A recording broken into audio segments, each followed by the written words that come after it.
కొట్టే పెద్ద మనిషి ఏమన్నా ఇచ్చేస్తుంటే రాజీనామా చేసి ఎలక్షన్కి రా, దమ్ముంటే చూసుకుందాం. రా గన్పూర్లో దమ్ముంటే రా, పెద్ద పెద్ద మాటలు ఎందుకు? ఓ పెద్ద భీకరమైన డైలాగులు, బీభత్సమైన పోజులు, గాల్లె గెలుసుడు కాదు కదా. నిజంగానే నీ రేవంత్ రెడ్డికి నువ్వు చేరిన కాంగ్రెస్ పార్టీకి ఏమన్నా దమ్ముంది, ప్రజల ఆదరణ ఉంది అనుకుంటే రాజీనామా పెట్టు, రా. ఒక్క కడియం శ్రీయరే కాదు, 10 మంది వాళ్ళు ఏమనుకుంటారో నాకు తెలియదు కానీ తప్పించుకోజాలరు. సుప్రీంకోర్టులో కొట్లాడుతున్నాం, తప్పకుండా న్యాయం జరుగుతుంది. 10 ఎలక్షన్లు కూడా ఉప ఎన్నికలు వస్తాయి, బరాబర్ గిరిగీసి కొట్లాడాలి. వీళ్ళ సంగతి ఏందో చూపెట్టాలి. దయచేసి నేను మిమ్మల్ని కోరేది ఒకటే, ప్రజలకు కూడా ఇప్పుడిప్పుడే అర్థమవుతున్నది, మోసపోయినామని అర్థమైంది. మనకు ఓటైన వాళ్ళు కూడా ఇప్పుడు బాధపడతాను. ఇక బయటికి చెప్పుకోలేరు ఇమ్మీడియట్గా, కానీ కొద్దిగా టైం పడుతుంది, కానీ బాధపడతాను. కానీ ఇది మంచిదే, మనకు ఇది ఖచ్చితంగా మన మంచికే. ఎందుకంటే ప్రజలకు కూడా తెలిసి రావాలి. అప్పుడప్పుడు గాడిదని చూస్తేనే గుర్రం విలువ తెలుస్తుంది, చీకటిని చూస్తేనే వెలుగు విలువ కూడా తెలుస్తుంది. రేవంత్ రెడ్డిని చూస్తేనే కేసీఆర్ విలువ కూడా ఇలా అర్థమవుతుంది. ఇది వాస్తవం. కేసీఆర్ ఉన్నప్పుడు మంచిగా బ్రహ్మాండంగా పడుతుండే, టంగు టింగు అనుకుంటా మంచిగా రైతు బంధు పడుతుండే. మరి ముఖ్యమంత్రి గారిగా సేమ్ టింగు టింగ్ అంటే బాగుండదు కదా, అందుకే ఏమనుకున్నాడు, టకీ టకీ అని మొదలుపెట్టాడు. పడా టకీ టకీ పడుతున్నాయి, రైతు బంధు టకీ టకీ, రుణమాఫీ జరిగిందా టకీ టకీ, కళ్యాణ లక్ష్మి పడుతుందా టకీ టకీ, ఒక్కటన్నా ఏదన్నా టకీ టకీ ఒక్క కాడ మాత్రం పడుతుంది. ఎక్కడ?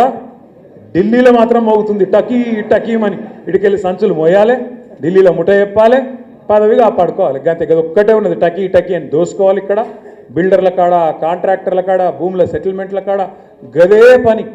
ఏం చెప్తురా 14-15 నెలలకెళ్ళి అంటే కదా ఒక్కటే పని మాత్రం జోరుగా నడుస్తూ ఉన్నది. ఒక్క మాట దయచేసి ఇక్కడికి వచ్చిన మా తమ్ముళ్ళు ఆలోచించాలి, ముఖ్యంగా చదువుకున్న పిల్లలు. కేసీఆర్ ప్రభుత్వాన్ని ఇదే రేవంత్ రెడ్డి ఒకసారి కాదు, ఒక 100 సార్లు అన్నాడు, 1000 సార్లు అన్నాడు. అప్పుల పాలు చేసిపోయినా ఆ రాష్ట్రాన్ని, అప్పుల పాలు చేసిండు, ఆగం చేసిండు, నాశనం చేసిండు అని మాట్లాడండి. మేము మొత్తం పురుజ లెక్క తీసి చెప్పినాం మొన్న అసెంబ్లీలో. ఏం చెప్పినాం?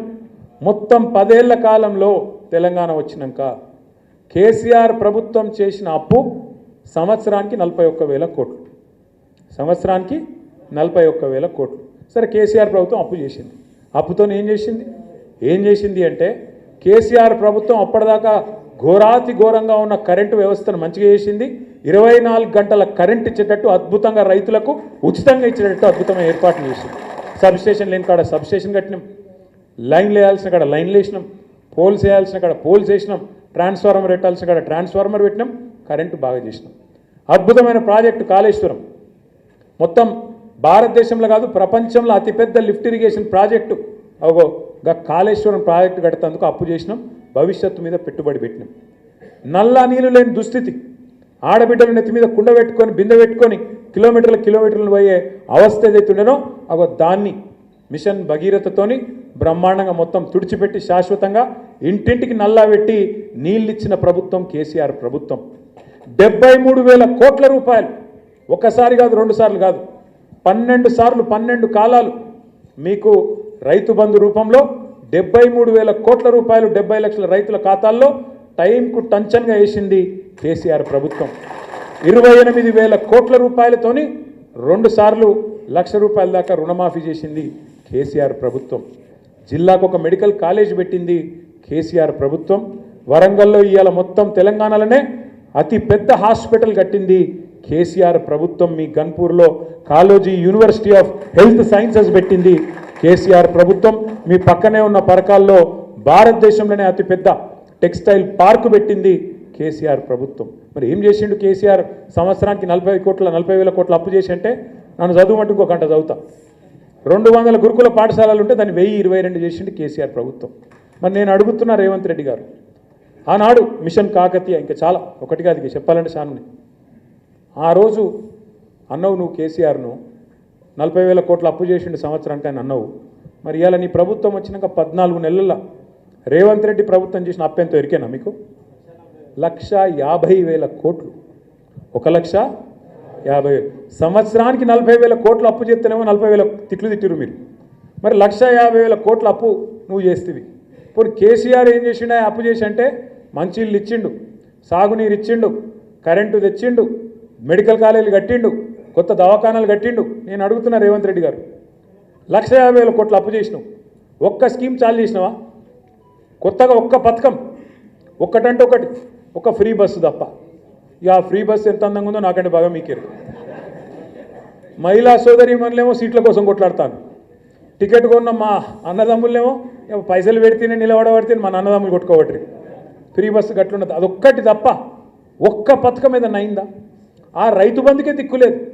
కేసీఆర్ గారు చెప్పిండు, మీకు చిలుకలు చెప్పినట్టు చెప్పిండు. ఏమన్నాడు? కాంగ్రెస్ కోటేస్తే రైతు బంధుకు రామ్ రామ్ అవుతుంది, యాది పెట్టుకోమన్నాడు. ఇలా అయిందా చెప్పినట్టు? ఇలా 1,50,000 కోట్ల అప్పు చేసి కొత్తగా ఒక్క ఇటుక పెట్టలే, కనీసం ఒక గోడ కట్టలే, కనీసం ఒక పథకం చాలు చేయలే. ఏడవైనా పైసలు మరి? ఢిల్లీలో ఠకీమని ఢిల్లీలో మాత్రం రాహుల్ గాంధీ కాడ పైన ఉండే ఢిల్లీ పెద్ద లెవెల్ అవుతున్నారో ఆడ మాత్రం మంచిగానే పడుతున్నాయి. అందుకే రేవంత్ రెడ్డి ఈడ మార్కులు పడుతున్నాయి, దుకాణం నడుస్తుంది. నేను మీ అందరినీ కోరేది ఒకటే, సరే కొంతమంది పోవచ్చు, నిజంగా కూడా కుండ వలిగింది కానీ కుక్క బుద్ధి తెలిసిందని గన్పూర్లో కూడా ఎవలేందో మనకు అర్థమైంది. గన్పూర్లో ఎవలేంది, ఎవల నీతి ఏంది, ఎవల నిజాయితీ ఏందో ఇలా ప్రజలకు అర్థమైంది, మనందరికి అర్థమైంది. ఇవాళ రాజయ్య గారి నేతృత్వంలో మీరు బ్రహ్మాండంగా పోరాటాల్లో ముంగట్టున్నారు. అన్ని మండల మీటింగ్లు బ్రహ్మాండంగా జరుగుతూ ఉన్నాయి. ఎప్పటికప్పుడు ఇక్కడ పార్టీ ఆఫీస్ కూడా రాజయ్య గారు చెప్తా ఉన్నారు, అన్న ఫలానా జరుగుతూ ఉంది, ఫలానా జరుగుతూ ఉందని. మనం కూడా తప్పకుండా రాబోయే రోజుల్లో, ఎందుకంటే ఇప్పుడు రైతులు ఒకరు కాదు ఇద్దరు కాదు 450 మంది పైచులకు ఆత్మహత్య చేసుకున్నారు రోజుకొకరు చొప్పున. ఇప్పుడు ఈ 48 గంటలని 7 ఆత్మహత్య చేసుకున్నారు. ఒకవైపు మన వాళ్ళను, మన రైతులను కాపాడుకుంటూ, మరొక వైపు వాళ్ళ కోసం పోరాటాలు చేస్తూ మనం కూడా ముందుకు పోదాం. పెద్దలు కేసీఆర్ గారి నాయకత్వంలో ఈ సంవత్సరంలో మనం 3 ముఖ్యమైన పనులు చేసుకోబోతా ఉన్నాం. ఒకటి, మన పార్టీ మెంబర్షిప్ కూడా కొత్తగా సభ్యత్వ నమోదు కార్యక్రమాన్ని, కమిటీల ఏర్పాటు, సంస్థాగత నిర్మాణం పటిష్టంగా కింది నుంచి మీ దాకా మనం దసరా వరకు పకడ్బందీగా చేసుకుందాం.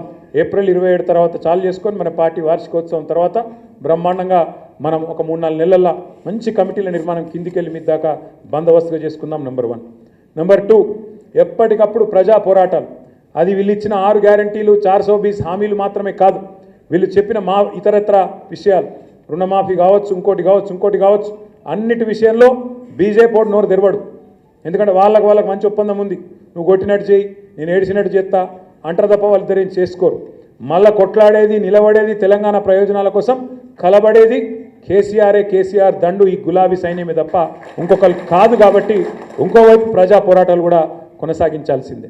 ఇక 3వ పని, మనం ఈ సంవత్సరం 24 ఏళ్ళు నిండి 25వ ఏట మనం పడతా ఉన్నాం. మన పార్టీ కూడా 25 ఏళ్ళ పార్టీ కాబోతా ఉంది. కాబట్టి రజతోత్సవ సంబురాలు కూడా పార్టీ పిలుపునిస్తుంది. ఎక్కడికక్కడ రజతోత్సవ సంబురాలు అంటే ఈ 25 ఏళ్లలో 14 ఏళ్ళు పోరాటం, అదేవిధంగా ఉద్యమంలో ఆనాడు ప్రజలతో కలిసి సకల జనుల సమ్మె కానీ, అదేవిధంగా ఊరూరా వంట వార్పులు కానీ, ఒక రకంగా అది ఎన్నో పోరాటాలు చేసిన పార్టీ టీఆర్ఎస్ పార్టీ.